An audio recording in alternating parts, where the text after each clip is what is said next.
avenue of eternal peace.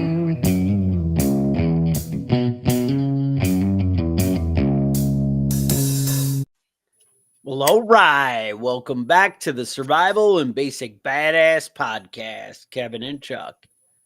Well, today we're going to talk about prepping when you're just getting into it, right? For beginners or just getting started, whatever. There's a lot of things going on in the world anymore. Inflation is obviously, I think, really on people's minds. People are seeing it and realizing that the world might not be as static as we always thought, where things never change. Um, there's obviously kind of wars going on, and we seem to be pissing off China and pissing off Russia and everybody else all the time, and things just aren't great. Even North Korea is a little kind of sketchy these days again. We don't have Trump over there having tea with him or anything. No love letters. No Yeah. love letters. Things aren't the same. So people more and more are thinking they might want to get into prepping and stuff. But I gotta say, as a general rule, it can be overwhelming, right? It's like, ooh, I don't need to have an underground bunker, or do I need to have a garage full of food to the top? Do I need to buy an arsenal of guns? It doesn't have to be that. Prepping isn't that. Although I will say, once you start going down the road, it's kind of one of those hobbies that can kind of get away from you, shall I Yeah. say? People's budgets tend to, Yeah. Kevin? Yeah, I think that's a big problem especially for people that are just starting prepping. Yeah, They get this idea that they have to do all this, and get get caught up, in case an emergency happens next week, and end up spending more money than they have available to do, and ends up turning into credit card debt, which yeah. is That's is not gonna help. you'd be better off not having extra food and not having credit card debt. If you had to make the decision between the two, don't buy your preps with credit cards. That always sounds like a good policy, just not using credit cards in general. So Yeah. we're not urging anybody to go out and spend money that they don't have. That's definitely not the way. Well, Yeah, the and first one of the thing- things that I want to talk about while we're doing this podcast is the best way to do it inexpensively and how to pace yourself properly. I like it. So it's basically prepping for beginners on a budget, There you go. or keeping a sustainable budget. Well, the first thing you could do is, we've been doing this show a while, and we offer great information. We have a lot of knowledge when it comes to prepping. And I got to say, me and Kevin have made our share of mistakes. Oh And yeah. we know the things not to do. We can tell you that. We can also tell you a few things that are pretty smart, because we've been around the game for a little bit. So the first thing you want to do is like and subscribe to the YouTube channel, to the podcast, Survival and Basic Badass Podcast.com. Check that out everywhere. You might want to do that. That would help things out. Because then you have a steady resource, somebody to kind of keep nudging you along, kind of, fill your mind with ideas. You come up with a topic. We probably covered it with, I think we're like 465 episodes, something like that. I think we're approaching the big 500, Kevin. Wait till we get into season 2. Oh, don't even get me started. So anyway, so moving right along. So where do you start, right? First thing that comes to mind with me is security, right? And I know you're thinking, oh, here we go. Here's where he tells us I have to go out and buy a gun, and I don't want a gun, and all that. That's not exactly where I'm going. When I think security, I think about, do you have a way to really lock your house? Do you keep your doors locked? A lot of your, hey, I live in the country, we're in and out, and a big family, dogs, and happy, and all right. But are you aware of what's going on around you? Can you see, out into the neighborhood? Can you see, all the different things, That's the kind of stuff I'm talking about. Right. Locking your doors, maybe having that security light by your barn or shed in the back, or, at your back door to your house. Do you have a light that, comes on when somebody approaches? That kind of thing is a great place to start. Yeah. How are the locks on your doors? Do you Yeah. have a decent lock on your door? The big standard for me when I was a kid was, well, is it a little quick set or is it a Schlage? But that was one level of protection. Obviously, that level goes up and up. I have a buddy at work who used to own a locksmith business, and his big thing, he's like, Schlage, they're junk. They're not even near the level. He's like, anybody can open those in 2 minutes too. And I'm like, but it's all a level of protection. Mm-hmm. They have a lot of different stuff like that you might want to think about. When somebody knocks at your door, do you have a way to look out and see who it is before you open it? Or are you stuck opening the door and letting the ATF in before you really want to? Right. I don't know why it would be the ATF. That's just when I think bad people at the door. That's who you think about. Yeah. Well, I mean, really, the truth is, especially with law enforcement, the best thing you can do is not open your door. Yes. And, I know FBI agents are always trained to come inside and talk, not because necessarily they want to talk to you in a comfortable place. They want free coffee, but they want to look. They want to look around. Like, what's the stuff? What kind of pictures do you have up in the wall? Is it family members, or you got framed pictures of rocket launchers and stuff, or a framed picture of Ted Kaczynski, right? Right. Exactly. So they want to. People. Law enforcement wants to come in and look around and see what you got going on in the house. That doesn't mean that if somebody wishes you harm, that it would be you want to open the door for them either. Exactly. Maybe just don't ever open your door when you hear a knock. I don't. Wait, I don't. Now, in today's society, how often have we not all gotten to the point where if we don't recognize a number or we're not expecting a phone call, we don't answer it? Yeah. We don't answer it. Maybe that's the way you should be treating your front door. Mm-hmm. Did you expect somebody to come by today? Because I didn't. Don't worry about it. I don't know who the fuck that is. At the door, that just sounds like nothing we're interested in. Right. And if you don't have a peephole or a window that you can look and see who it is, you might miss out on the sweepstakes, Hey, could you imagine, Kevin, when Publishers Clearinghouse or whatever's knocking at the door and you're like, and they got the big cardboard check. Right. And you weren't even around. Probably the ATF. I mean, I'm not going to answer that. Oh, shit. I don't know. I actually got a helpful letter from the ATF the other day, but oh yeah. Well, I had sent him a letter, so my kid calls me in a panic at work, and it's like, "Hey, you got an important message from the ATF," and I'm like, "Don't worry about it. I know what that is." Now, I'd actually added a bunch of uppers to a SBR, short barrel rifle thing that you could do. And they were like, "Yeah, we approved all these." And I'm like, "That's my buddy." Only 6 months later after I asked for it. Exactly. Because you got to get permission. You're a grown man, but you got to get permission from other grown men about what you can do in your life. Bad enough I have to hide it from my wife. Now I have to either get their permission or talk to the ATF. Come on. Yeah. That's ridiculous. Yeah. Now, somebody in the comments mentioned, when somebody comes to their door, their German Shepherd barking sometimes chases them away. That's not a bad plan. You know what I mean? Like, having a big scary dog is not a bad idea. I feel like if somebody tried to break in my house, my dogs would definitely go to fuck them up. Unless somebody broke in my house like with a vacuum cleaner or something, then the dogs just be hiding by me. But the vacuum would just chase them down. They'd be like, no, we're not doing that. We love you, but we don't love you that much. Right? That's how it probably plays out. All right. So moving along. So basic security, just think about, can you kind of tighten your perimeter? Can you be aware?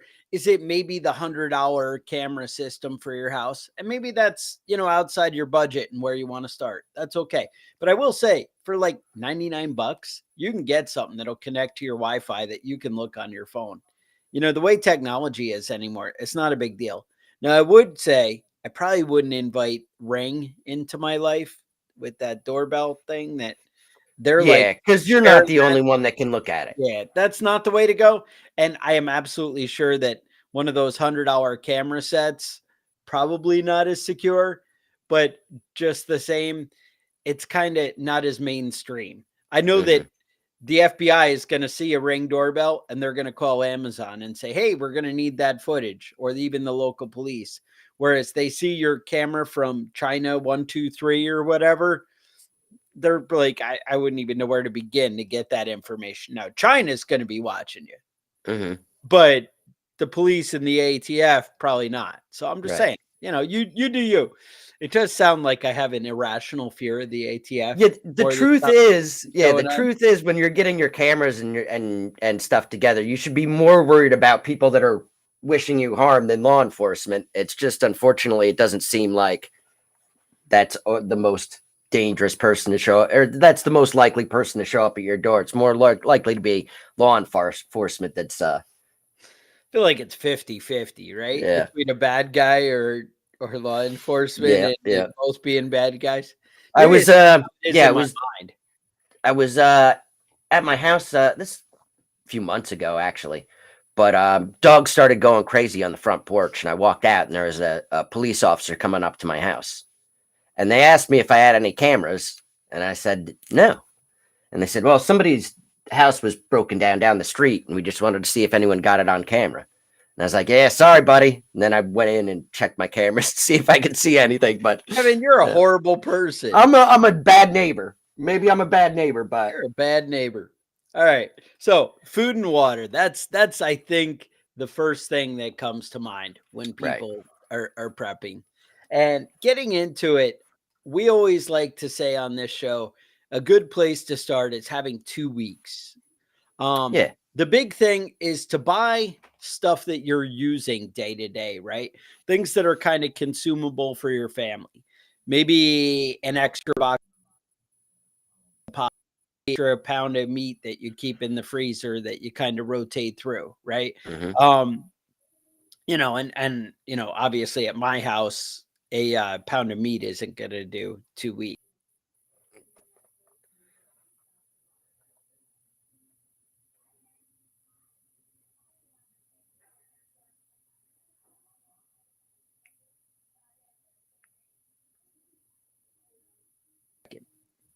Hopefully it's it. Wait for it.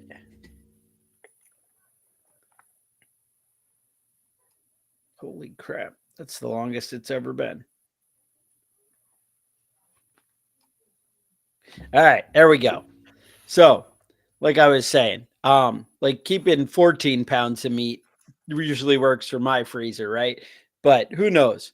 Um, there are things, but the idea is you want things that you're actually going to eat that are, Right. your family is going to enjoy.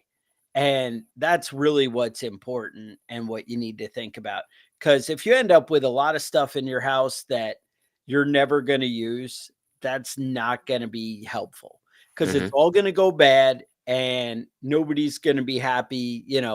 It's just going to be a waste of your money. Now, Hmm. there are a lot of things. Um, One of the things that I used to do when I was getting into prepping early on was I bought they have the like Sam's Club or Costco or something has like the like 6 or 8 cans of chicken, like a pound of canned chicken. Hmm. That's something that you might not use every day, but you could work into a meal. Like if you did pasta with a sauce, you could probably slip that in and nobody, be too offended or horrified. And I know the wife kind of did that. It'll like make soup or something when those are about to expire and kind of work them through that kind Hmm. of thing. One of the big cheap things you can fill a lot of bellies is Sam's Club had like this big bag of pancake mix Hmm. and it was like $10 and it's like you're talking about like 20,000 calories or something for Right. $10 worth of Right. And pancakes. that's gonna sit for a long time before it Right. starts going And bad. and if you don't open that bag, now those I don't eat pancake mix like that. I just it's not in my world. But to have $10 and I can throw it out every 2 years and replace it or give it to Right. a neighbor or hey, this is expired. You'd probably like it. Yeah. Your neighbor probably love that. But the bottom line is, you can wait till it gets a little older and then kind of rotate it out, or maybe your family would use it. You decide what's right for you. Yeah, I I just know. usually don't eat pancakes. I don't know. Yeah. One of the things that I do is I usually buy a 20-pound bag of rice and then use that rice. Yeah. That's the rice that I cook anytime I cook rice, and just rotate that through. If you have 2 bags like that in a container, you buy a new one, put it in the other container, and start using the other. It's going to last a long time. Another thing that's inexpensive, that works, that lasts a long time, is dried beans. You can have those in the cupboard, and a lot of this stuff will last even longer if you reseal it yourself. Rebag it and put it in Mylar bags. Even heavy duty Ziploc bags are going to hold on to stuff or keep it from spoiling a lot longer. Yeah. Realistically, I mean, if you bought even I'd say like a 12-pound or bigger bag of rice, and you bought a big thing of pancake mix and some syrup, that'd probably be enough calories. Maybe that and a bottle of hot sauce. You could probably feed your family for 2 weeks and keep people happy, to be honest. Yeah. I mean, happy, I would use that term loosely. Mm-hmm. But if you work that into the regular food that you have, you could probably, beef up the rest. And then if you had some tuna or some canned chicken or something that you could add to it, throw a little protein here and there, that wouldn't hurt either. But bottom line, it's not an impossible task. One of the things people always talk about is, when something's on sale, buy 2, right? Mm-hmm. And then you have that extra redundant on the shelf. Now, any of you who've worked in, food service or at a gas station or anything, you understand that concept of rotating your stock, right? So you want to make sure that you put the freshest up front, and that you have it right there or sorry, not the freshest up front, the freshest in the back. Right. So that way you're always fresh, right? So, that's only 2 days old. Meat that's 2 days old is okay. And you're eating the 1 day old meat, right? You get that kind of idea where you go to the freezer and then it's a lot less of a big deal. Another trick that I learned from my buddy at Mayhem Country Living there, Darren, he always talked about, you could put your rice or probably even the pancake mix, any of that stuff, if you freeze it for 2 or 3 days and then put it on the shelf, that kills a lot of the bad things in there. Pasta too is the same way. And that's another great thing that you can buy and rebag, and it's going to last a long time on the shelf. You don't have to have it in the fridge. You don't have to, any of that stuff. You can just stack it up, wherever you stack your preps. So, pasta is a big one. Rice and beans. One of the other things though that I'll also freeze dried food, but that's a lot more expensive when you start looking at that stuff. One of the other things though is multivitamins.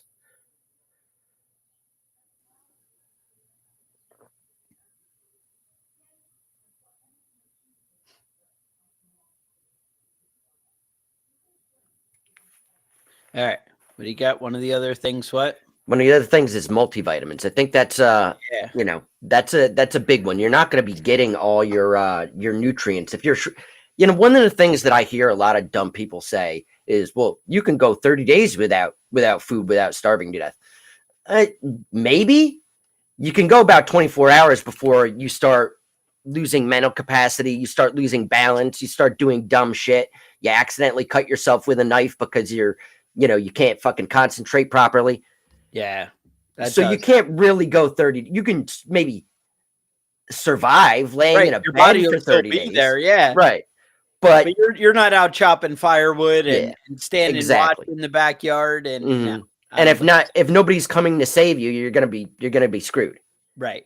I just listened to a novel. I do a lot of audiobooks, turns out podcasts, audiobooks, it's my thing. Right. Mm-hmm. So listening to an audiobook and about World War II, and this guy ended up at a Japanese prisoner or war camp. And So he's there and they all get scurvy and can't even walk, and you're just going through it. That's the way it's going to be, because they're getting a bowl of rice a day or something. Right. It's but the nutrition's just not there. And to be honest, multivitamins aren't that big a deal. And just keeping it stocked so you're always kind of one ahead. I understand those things too kind of have a shelf life. But check But the it's a dates. long shelf life too. Yeah, it's the hard pills usually hold their stuff. Anything that's hard, like a solid pill, as opposed to like the gel filled things or like Right. that, usually have a decent shelf life. That's something to be aware of. The other thing I'd mentioned is food and water. So storing water and having that on hand is hugely inexpensive and a big deal to really help out your prep. Now, obviously, if you live in the city and whatever, but having a case of bottled water tucked under a bed, something like that, that's only going to help. And if it Right. could be 3 cases of bottled water, even better.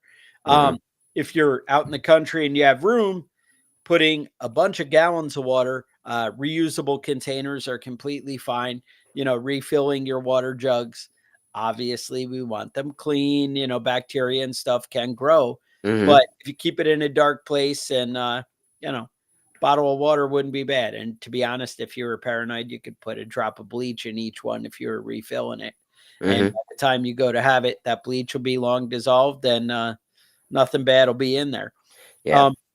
Another thing that I think is a good idea is having some sort of a water filter in your house. A lot of people have swimming pools. They have streams nearby. If you live in a desert, you have a different set of problems with water. But a lot of people have access to unclean unclean water, which is easily cleanable. It's not a difficult project to. I use that term easily. The trick is to filter it and then disinfect it. So run it through some sort of filter, even if it's a t-shirt, and then add a little bit of bleach or something like that. And it's hardly any, like Chuck had said, a drop of bleach in a gallon of water is overkill. It's great. It's not going to hurt you, but it'll make it completely safe. Shake it up. Just shake that bottle up and give it about a half hour and you're good to go. Yeah, I like a half hour, minimum 10 minutes for it to kind of do its thing. But I really like a half hour if you can do it. So if you go fill your water bottles at a stream, even if you can, if you were walking home, right, you have a car trip, you only have 2 water bottles and you have to make it. And for whatever reason, you're going to die and you just cannot get clean water and there's no way you can not drink, right? So you need to drink out of that horrible stream on the side of the road. I can't imagine that scenario, but if that plays out, right. One, you would want to do something they call a gypsy well, which means dig a hole right next to the stream and let the water filter through the ground into the hole that you just dug. You're talking about like 10 minutes. It's not that big a deal. Then you fill your water bottles with that. That's your minimum right there. But if you add little chlorine packets, they sell individual water bottle, like little paper crystal chlorine packets. They sell little jars that have like a little pill of like chlorine that you can drop into water bottles, things like that.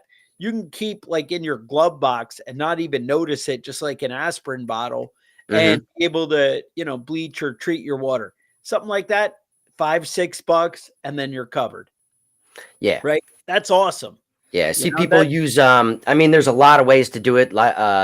People use iodine pills. That works. It turns the water yellow and it's a little off-putting when you drink it, but it's fine. Kevin, you've drank yellow water before. All right. Yellow snow, yellow water. It's all good. Another thing that is actually important, especially, I had mentioned inflation and things getting away from us.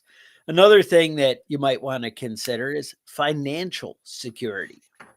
I kind of go back to that Dave Ramsey. I think if you followed no financial advice, he would be better than that. But I don't know that he's my go-to. Like if I was really trying to be wealthy or something, right? If you're trying to not be screwed up, he gives great advice. Mhm. And if your life's upside down with credit cards and other things and things are messed up, Dave Ramsey's an excellent choice as somebody to listen to. Um, I would say he's probably got better advice than I do. Who knew? But I think if you were out to make a lot of money, he may not be my go-to. I'm just making Mhm. that little disclaimer, Yeah. right? Yeah, But he's real big on he's afraid of debt. And debt doesn't knocking out have your to be debt. bad. Right. Yeah. Right. Live poor to pay off your credit card, your house, your mortgage, your car payment. Live poor so that you don't owe money to people. And You that's know, a good way to make owing people money means that they have a certain amount of ownership over you. You yeah, know. you lose freedom when you owe people money. That's why people kind of get so disgusted with the whole tax system, right? And Mhm. why we get so offended by hey, why do I have property taxes? That means I pay off my house and I still have to make a payment every month or I lose. Right. That's a Yeah. big deal, right? Mhm. Yeah, because the That fact of the matter is, you don't own anything in the United States. Because don't pay your taxes and see how long it is until they come and take it from you. I mean, man, even more and more, it's you have your car, you have to pay a monthly tax. No, it's weird in the state I'm in. If I don't register it, I don't have to pay that tax on it, like, and still legally, which is weird on my vehicles Mhm. or whatever. But at least I think that's true. I don't even know, but whatever. Some people just talk. It's the internet. You say whatever you want.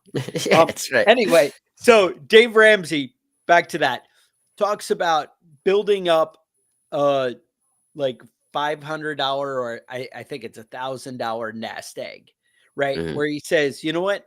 At first, just make the minimum payments on stuff until you set aside $1,000 in the bank, in the whatever, and you get there. But he also encourages you go out and get an extra job, go out and do things to start bringing in extra money immediately Mhm. and kind of set yourself up with $1,000 cushion, right? Mhm. And then that takes some of that pressure off. Oh my God, my car broke down. Oh my God, I have a flat tire. Oh, and it's going to cripple me. I've heard, the battery dies in your car, and somebody I knew just had a Honda that they had to go get a new battery for, and it ended up being like $240 or something for a Yeah, battery. crazy. I'm like, Yeah. really? For the minimum battery, it was 240. Mhm. But something like that was like crippling, right? Where you're like, oh my God, that really wipes out my budget. Now, again, it's probably because they're choosing to not use credit cards and that kind of thing, but it really wipes out your budget.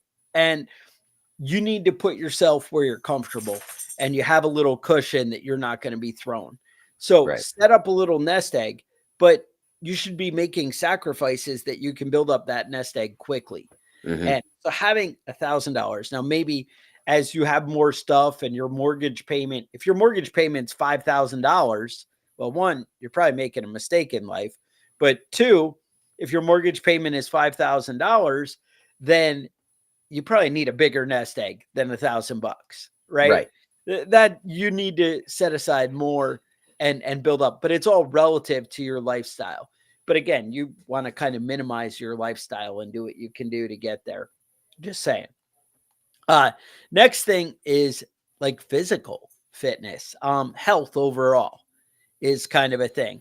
Now, obviously, we could all drink a few less beers. I understand, but I also my mental health is Mhm. important.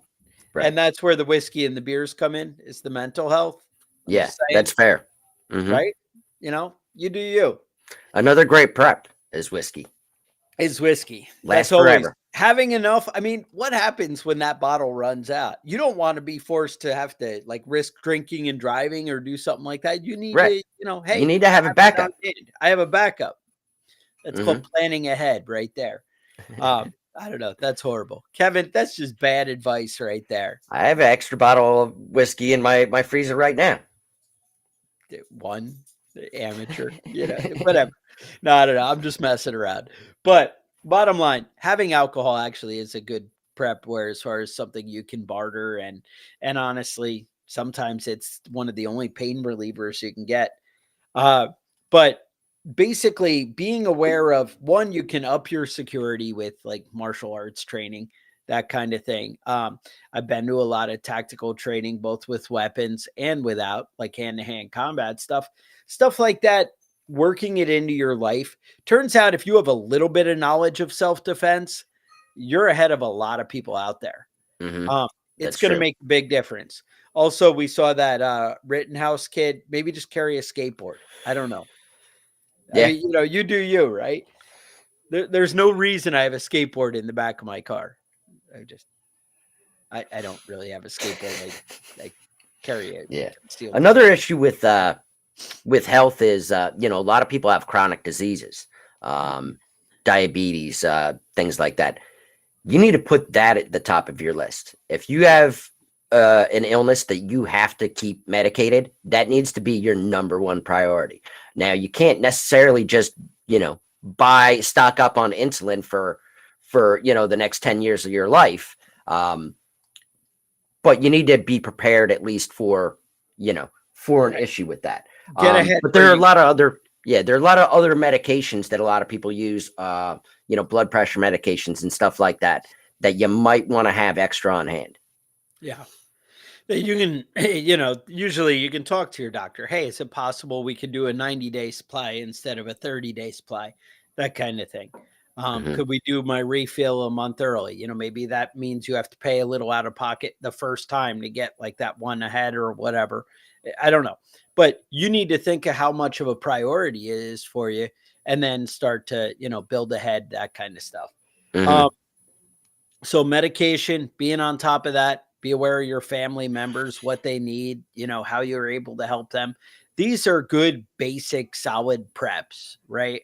Now, also with health, I would want to touch on having a decent first aid kit in your house. Having a decent first aid kit in your car is a nice option. And I got to say, you can find like a decent starter first aid kit that's decent for like 13-14 bucks on Right. Amazon. But look through it. Like, don't just buy, first aid kit. Here's some piece of junk, or you see something at Sam's Hmm. Club or whatever. And honestly, the one at Sam's Club, it wasn't bad, but there were a lot of things I kind of threw out and was like, all right, I'm going to upgrade this. Like having plastic tweezers, that's not Yeah. helping anybody. Yeah, you can say tweezers check, but you're not pulling out splinters. You're not pulling off ticks.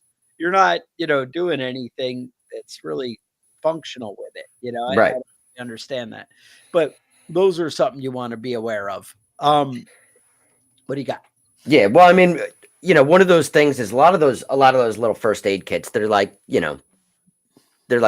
boo-boo fixers. They got band-aids and they got a little antiseptic, and you scrape your knee, you're not Yeah, gonna get an infection. You'll be good. You can put a band-aid on it. right. But when it comes to a higher level, you really want to think about stuff that you could have. Those butterfly stitches that just stick on, they're great. But it'd They be are. even better if you know how to actually stitch up something, you know? Oh, practice stitches. So Hmm. that's it. Like an EMT class, maybe they have like advanced medical training classes that are not like, oh, I'm a paramedic, but maybe like a 1 day thing. Or I've been to some trauma classes that are pretty awesome that I was Hmm. able to, step up my game a little bit. That's something you might consider. Um, but also, one of the things I do once I got a decent amount of medical training, um, I started carrying a trauma bag in my car. And so each of my vehicles has a trauma bag that's in there. And trauma bag, I'm talking about like the little IFAC size bags that you see the military guys carry. I'm not Hmm. talking about a big bag. I'm not showing up like the paramedic with a big bag. I'm talking about some gauze, some quick clot, maybe a tourniquet, some sterile gloves, and a pair of scissors. Pretty Hmm. much that's but again, I have two bags in my car. I have that bag where I'm actually dealing with trauma. And then I Hmm. have a second bag where I'm dealing with, oh, you got a cut. Oh, I need Neosporin. I need Band-Aids.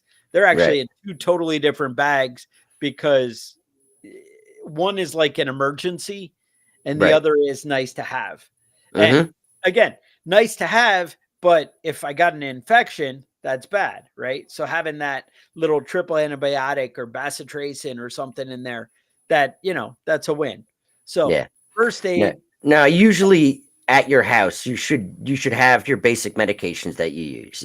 I can't tell you how many times I felt like a real dummy where my seasonal allergies kick in, and I go to my cabinet and realize I didn't have any from last year, or whatever, anything. I go in there and I only have Mickey Mouse band-aids and you know, But that was one of the things where kind of it won out being a prepper was one, I had toilet paper when things got hairy in uh-huh. 1920. We Yeah. can't talk about those times, but we block those times out of our history. But Mhm.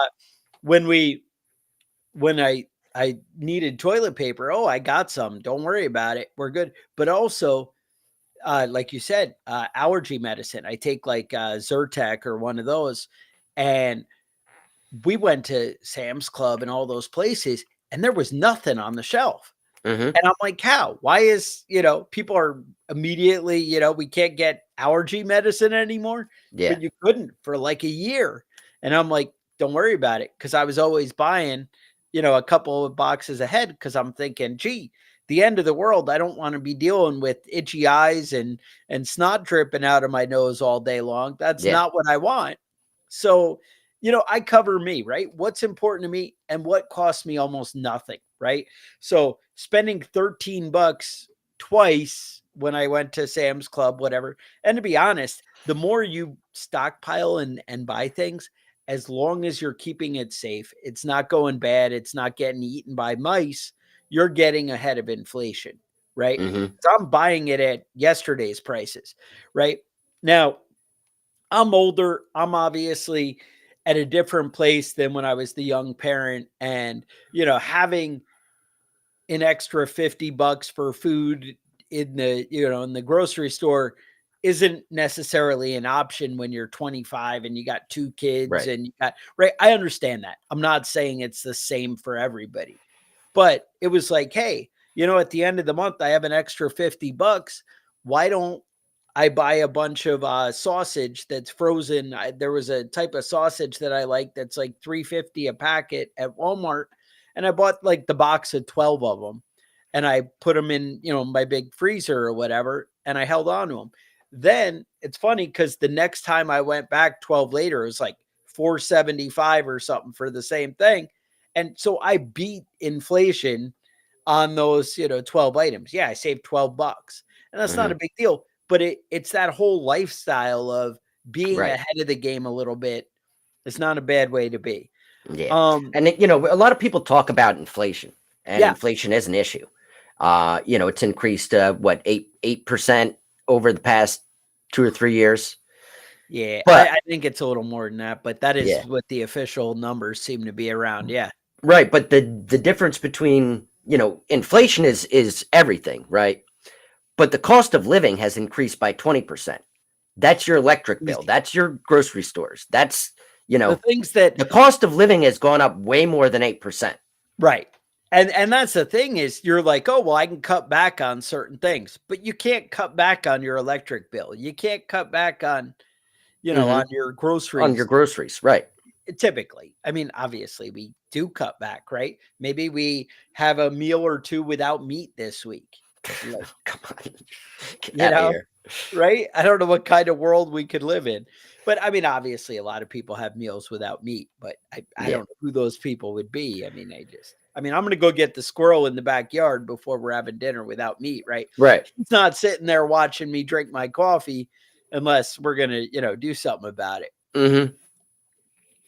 Yeah. No, my wife has been feeding the squirrels lately.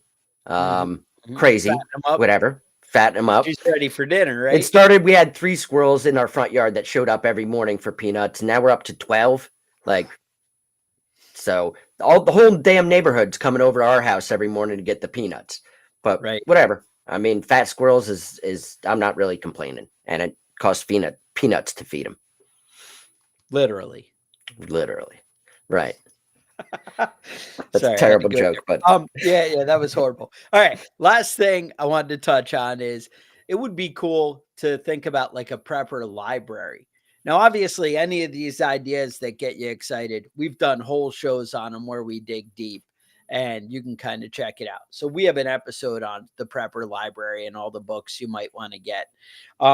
We have an episode on how to stock a first aid kit, how to plan out long-term food storage, right? How Mhm. to build that up and how to store it, how to do it. We have episodes on all that stuff. You can go back through the library or search the videos on YouTube. We got them, right? We got you covered. But go through that.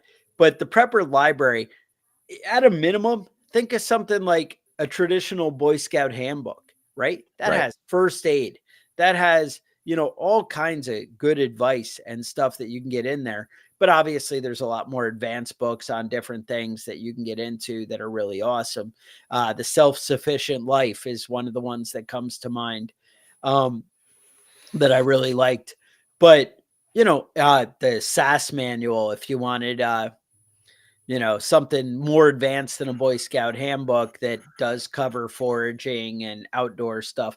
But again, people think of prepping and I mean survival, it is more so true, but they think of outdoor, building a shelter outside, making a campfire, getting whatever. Now, I think the reason those two things get associated is those things are associated with somebody who's capable, Mhm. somebody who can solve problems and think on their feet and get things done. And that's really what you need to do is start developing skills where you can rely on yourself, where you're not dependent on other people, on things coming in, on the government. And the more you do that, the more that you're prepared and ready for anything that comes up. And that's really our goal and where you should be.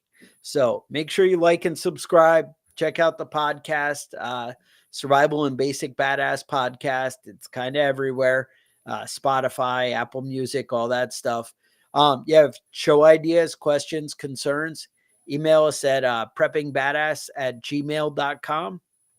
Otherwise, I would say stay safe and we will talk to you guys next week.